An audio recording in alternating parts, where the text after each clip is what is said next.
Hey, Sonic here from East Coast Airgunner, and I wanted to do a little review on a rifle that I've had for a little while now called the Xisico XS60C. This is a CO2 powered pellet gun, and it uses two 12-gram CO2 cartridges to power it. Little backstory here on this gun: a friend of mine bought one over the winter time, and I thought, why would you buy a CO2 gun in the winter time? And I didn't even have a lot of experience or knowledge about CO2 powered air rifles.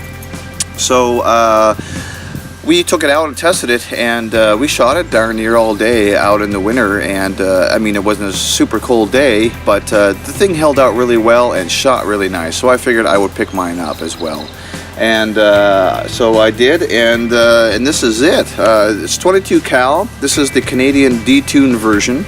It's so it's shooting. We chronoed it at 450 feet per second. On a hot day, it shoots closer to 5. The entire length is about 39.5 inches, and it's got a nice GM rifled barrel in it, which is about 21.5 inches long, nicely crowned.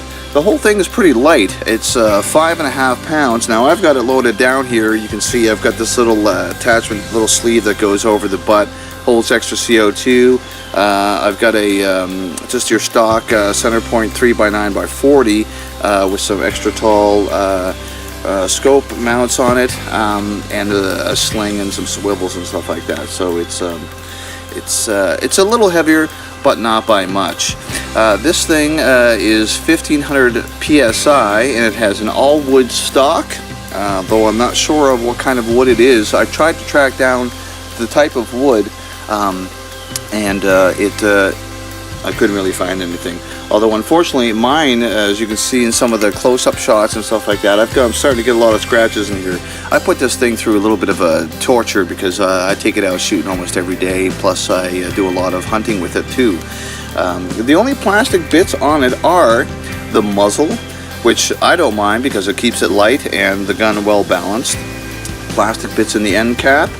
The barrel band is plastic, although I've heard some complaints about it. It's plastic. It's thick, it's durable. If you're going to break this thing, then I don't know what the heck you're doing with your gun.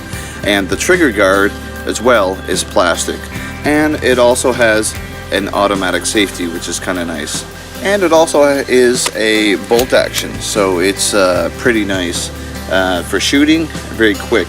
The thing that I found is the bolt action was a little stiff at first, but I find it's loosening up quite a bit. There's lots of pros to this gun. It's super light, it's super accurate. You get quite a good shot count on it. I'm getting about 30 usable shots. The trigger is, it's not the fanciest trigger in the world. It's a metal trigger, but it's not like a solid metal. It's kind of like a bent metal around to form the shape of it. It works okay. It's got a bit of a creep in it, but once you get to know it, I really don't have any big issues with it. It's very fun to shoot. Very fun to shoot. Pretty quiet too. It's backyard friendly. I didn't put a dB meter on it because I think those tests are a little bit useless. You know, it's great to get the sound meter reading from the muzzle, but you know, if you're concerned about your neighbors, unless all your neighbors and everybody else is going to be standing around the muzzle, it's not going to be the same reading. So I mean, you know, the sound that's coming out of the muzzle and the sound that's going to be coming over from, you know, what my neighbors are going to be hearing is completely different. So those tests are a little bit mute. You really don't really need that stuff. There is one issue with this gun, however. That would be the end cap.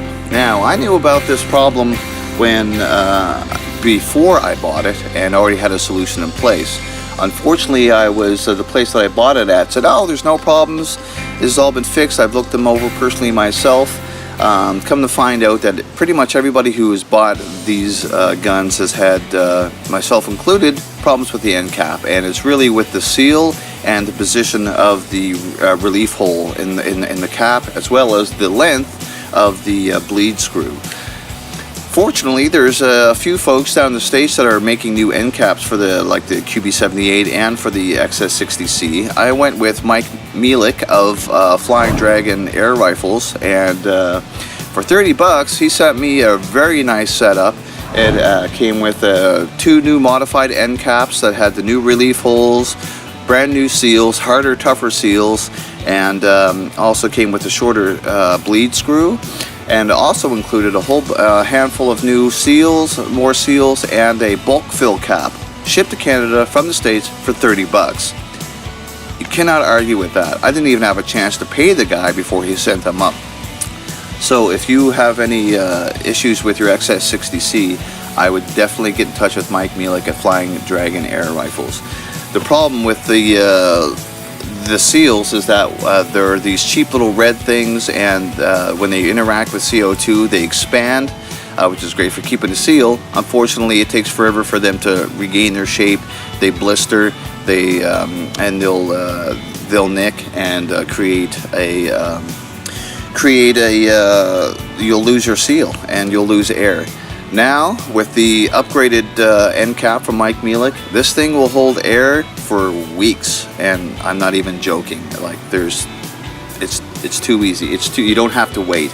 I really do like the degassing feature. You can get other end cap replacements that basically it's just an end cap, and you have to shoot yourself down to the last of your air. I like to kind of use up all my usable shots and then degas, or just kind of get rid of your CO2 and then swap it out. It takes about 30 seconds. So it's a really fun gun for backyard plinking. It's pretty quiet. It's good for target shooting, and it's good for small game hunting as far as stuff like squirrels and whatnot.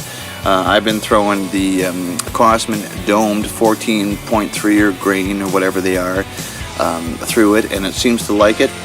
Also, too, at close ranges, I've been using the Barracuda 21.14 grains, and boy, that sure does not leave much room for error when you've got that thing pointed at a squirrel's face. It doesn't seem to be very picky when it comes to pellets. I had a batch of other pellets that just were terrible in other guns, and wanted to just kind of break the gun in and get rid of them with this, and it actually shot way better with those crappy pellets that the other guns didn't like. But I'm going to keep sticking with the Crosman Dome because you can, they're inexpensive and you can get them in bulk and do a lot of shooting. So it's good. So I would totally recommend this gun. Make sure everything's great. Except for the end cap issue. So you want to get that addressed and be aware of it before. And if anybody tries to sell you them and say that there's no issues with the way that the end caps are as is, don't believe it, because it's not true, and you will have a leak, as everybody has who has bought these things basically off the shelf. You need to have that upgraded end cap for this thing to be 100%. And for me, it is 100%. So there we go. Xisico XS60C. Lots of fun. Thanks for checking it out.